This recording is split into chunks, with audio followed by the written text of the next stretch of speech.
Why delay? Let's have it now. Here you go, the second instalment. Lawro and the Warlocks of Doom. Chapter 2. Hansen in the Forest. Welcome, game players. There is much unrest in the kingdom of Match of the Daisier. At present, former Liverpool FC defensive rock Mark Lawrenson rides through the enchanted Fishergate Forest searching for his friends Alan Hansen, Adrian Charles, Gary Lineker, and Ray Stubbs, whom he believes to have been inducted by the evil necromancer Jeff Spelling and his evil Sly Sports henchmen. Lawro also believes that Spelling has morphed his loyal servant and friend Manish into a cat, a ginger one. Come on, Manish! Lawro and his moggy minion have been riding for 2 days through the forest. They have seen many things.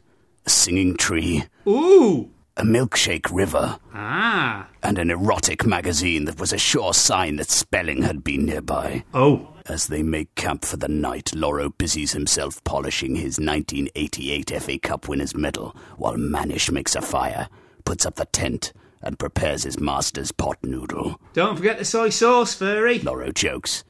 His eyes narrow as he glares into the mesmerising flames. Where are they, Manish? Where? Yeah, thanks. I'll try there. It was beginning to seem utterly hopeless. So early in their mission they were enjoying no success, and they had grown tired and cranky.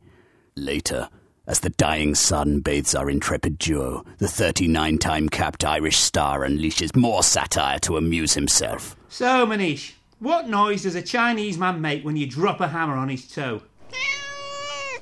Racist, you fascist little feline. Funny and clever, thinks Lawro to himself. Manish simply rolls his cat's eyes and begins the lengthy task of self-grooming. The process always left Lawro feeling sick, and so he decides to go for a walk. I'm off for a walk. As he tries to think of anything but the long and intimate journey his friend's rough tongue is making, Lawro hears a strange laughter carried on the scented evening breeze. He drops immediately to the floor and commando crawls through the source of the evil cackling. His skin crawls when he sees the body of the beasts making the din. Pixies! In front of him there are 6 tiny pink creatures dancing merrily and slurping voraciously from tiny silver tankards. And all high on pixie juice. Nasty stuff. His mind races back to the evening that Garth Crooks tried to convince him that he was a tangerine. He inches away, stricken with fear. Why pixies? Of all things. Lawro is a sufferer of microphobia, a fear of small things. I can't even watch Willow. Repulsed and fascinated, he notices that the pixies are playing with something. It is a gerbil. The creature is writhing in agony, and Lawro can hear in his cries the word shocking being repeated over and over. Hansen, you buggers! He whispers, recognizing immediately the north of the border squeaks. As quickly as it has started, the maniacal laughter ceases.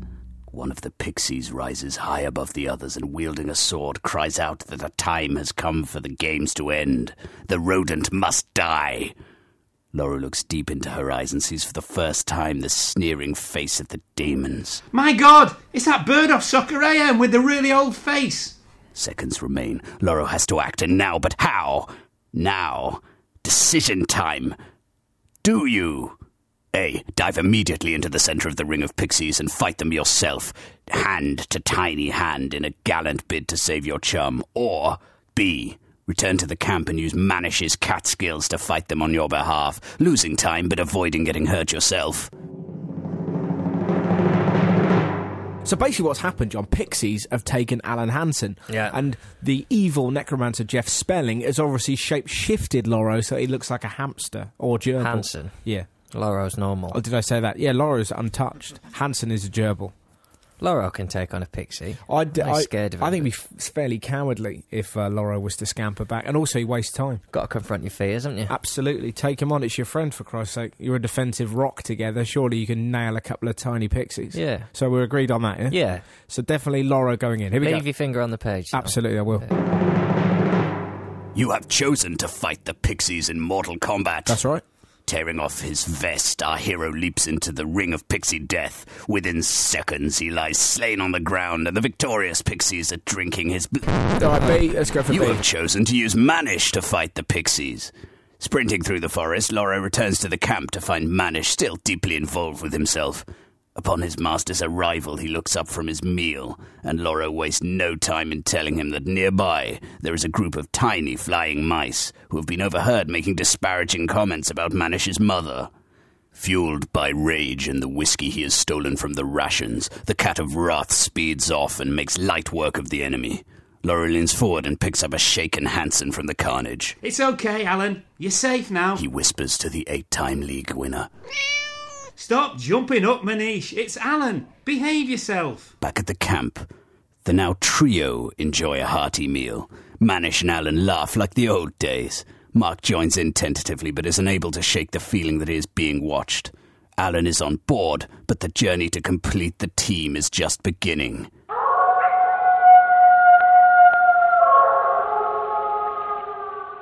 Join me next week as I continue the search for my friends and head towards the final showdown.